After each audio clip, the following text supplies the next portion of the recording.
Welcome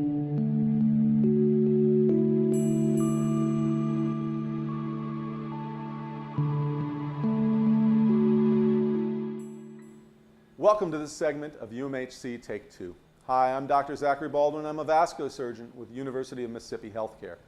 In this segment of UMHC-Take 2, we're going to talk about repairing aneurysms in the aorta, the largest artery in the body. The aorta is responsible for distributing blood flow and oxygen to all tissues and organs in the body. An aneurysm is a thinning or weakening of the vessel's wall, which makes it prone to rupture. For instance, imagine blowing a bubble with a piece of gum. As that bubble grows, its wall thins and eventually bursts. A similar thinning of the aorta puts it at risk of bursting with consequences of life-threatening bleeding and, in most cases, death.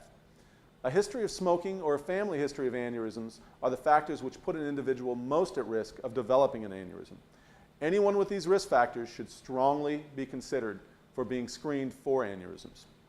Now, 20 years ago, a surgeon would have had to open a person's chest or abdomen to repair an aneurysm. However, now we can oftentimes repair the aneurysm without even making an incision.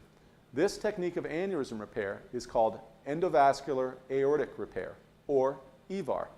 The procedure involves using wires and catheters to insert a stent graft which diverts blood flow away from the weakened wall of the aneurysm. By excluding the aneurysm wall from blood flow and thus pressure, the aneurysm is no longer at risk of life-threatening rupture. The procedure is relatively quick, minimally invasive, and the recovery time is remarkably short. This is how the procedure is performed. I insert a wire through an artery in the groin, which is accessed with a needle like this. That wire is steered into the aorta using state-of-the-art imaging available to us in the dedicated endovascular operating suite you see behind me. This technology allows me to gently guide the wire past the aneurysm and then insert a stent graft into position across the aneurysm. The graft itself looks like this. It is a tube covered with polyester or Gore-Tex and supported with strong metallic stents. These stents are very resilient and long-lasting. The model shows an example of a ballooning of the aorta or aneurysm.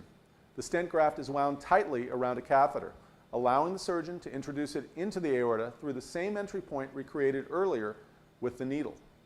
Once the stent graft is positioned across the aneurysm, it can be released from the catheter, allowing it to expand to size across the aneurysm. In effect, this is something like relining old pipes inside of a house without ever having to tear out the drywall. The stent graft effectively bypasses the aneurysm, excluding blood flow from the aneurysm wall and, most importantly, preventing further ballooning and rupture of the aorta. Most patients can go home the next morning and return to normal activity within the first few days. Thanks for watching UMHC Take 2. I'm Dr. Zachary Baldwin, inviting you to watch for more medical topics on UMHC Take 2 at umhc.com.